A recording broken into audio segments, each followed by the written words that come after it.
Okay, the Declaration of Independence was the first founding document of any country at any time in the history of the world to specifically mention this one magic word: happiness. Thomas Jefferson wrote, "We hold these truths to be self-evident, that all men are created equal, that they are endowed by their Creator with certain unalienable rights, that among these are life, liberty, and the pursuit of happiness." For hundreds of years, we have stood by this idea that hard work and perseverance, right opportunities, anyone can be happy in America and achieve the American dream. But today, the American dream is on life support. Happiness is like, it's vanishing.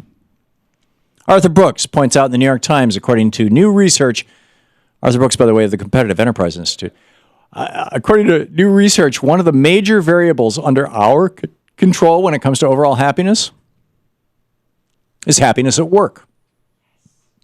And a 2012 study by researchers at Stanford University found that being happy is nearly impossible if you don't have work, if you're unemployed. And money aside, unemployment increases the rates of divorce and suicide. Because people are not happy. In fact, being unemployed is so important to Americans, being employed is so important to Americans that according to the University of Chicago's General Social Survey, this is a survey that they've been doing for, I think, 27 years, every other year, 3/4 of Americans wouldn't quit their jobs even if they had a sudden financial windfall. Now, to be happy at work, you got to have a job. And right now, about 11 million Americans don't have a job. They want one, but they don't have one. FDR once said that happiness lies not in the mere possession of money, it lies in the joy of achievement and the thrill of creative effort. But that joy of achievement has been wiped out. 32 years of Reaganomics, decades of insane trade policies that have shipped millions of good-paying American jobs overseas, crippling austerity measures. Right, this is the new Republican thing. It used to be trickle-down economics. Let's cut taxes for the rich and everybody. Okay, that didn't work. What are we going to do now? Oh, austerity. Let's lay off 700,000 government employees. Plus, a genuine and general unwillingness by the government to be considered the employer of last resort. According to the Economic Policy Institute, when NAFTA was signed into law by Bill Clinton in 1994, the sales pitch that we were given by both Republicans and Democrats. Keep in mind, George Herbert Walker Bush was as in favor of this as was Bill Clinton. It was Ross Perot who said, oh, no, wait a minute. It was supposed to create 200,000 new jobs. But instead, as of 2010, the last year that we have numbers for, thanks to growing trade deficits with Mexico, NAFTA has eliminated over 680,000 American jobs. In 2010, when President Obama signed the U.S.-Korea Free Trade Agreement, the Obama administration said that this is going to create 70,000 American jobs. Right. Not so much. As EPI points out, in 2011, the U.S. trade deficit with South Korea increased by $5 billion, which translates into 40,000 U.S. jobs gone from here, popping up in Korea. But meanwhile, as these so-called free trade agreements are wiping out American jobs in the private sector, austerity is slashing jobs in the public sector, in the government sector. Since June of 2009, because of Republican-pushed austerity measures, 740,000 Americans have lost their jobs.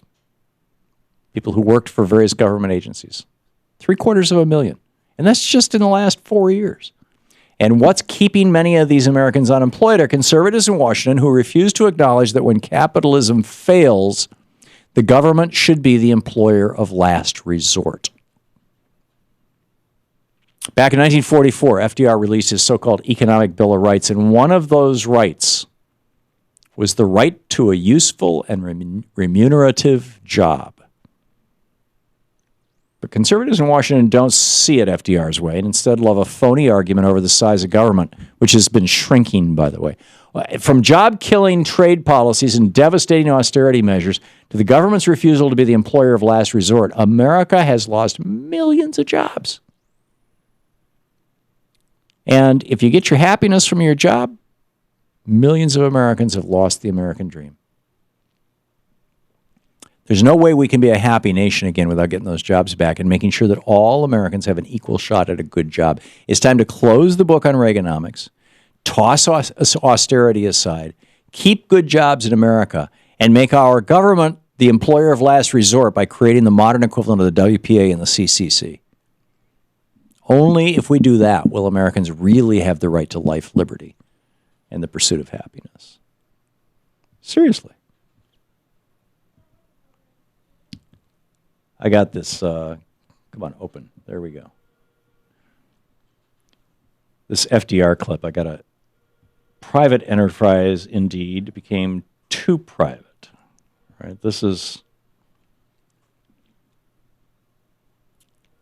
Franklin Delano Roosevelt in 1936. I'm pretty sure this is it. You got my computer up, Shane? Private enterprise, indeed, became too private. It became privileged enterprise, not free enterprise. There you go. And we're there again, right? The robber barons are back. This is exactly what FDR was describing.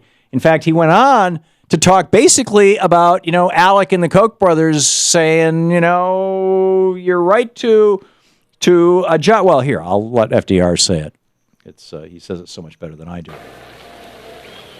The royalists I have spoken of, the royalists of the economic order, have conceded that political freedom was the business of the government, but they have maintained that economic slavery was nobody's business. Don't you love it? Economic slavery. Come on, President Obama, listen to your predecessors. They granted that the government could protect the citizen in his right to vote, but they denied that the government could do anything to protect the citizen in his right to work and his right to live. There you go. See, and by the way, now the modern economic royalists, the billionaires who are funding the American Legislative Exchange Council, ALEC, who is promulgating all these rules and laws and things, these voter suppression and voter ID laws and all this kind of thing, they don't even acknowledge that you have a right to vote. I mean, FDR back in 1936 is saying, these economic royalists at least acknowledge that you have a right to vote. Not anymore. Not anymore. If you're trying to vote in Texas with a concealed carry permit as your only form of ID, no problem. Because that's something mostly white males have. But if you're trying to vote with a student ID issued by a college, issued by a state university, where you have to prove your identity to get in, you can't vote. That state university issued ID. No. Why? Because young people in college are more likely to vote for Democrats. I mean, this is how bad it's gotten. We now not only have the economic royalists that FDR had, inequality literally is where it was in 1929, as Robert Reich points out in that brilliant new movie that he's got, Inequality for All. But the economic royalists are even more in our face than they were then. This is the Thom Hartmann Program. It's time for us to do something about this. And the next big opportunity is the election coming up in November.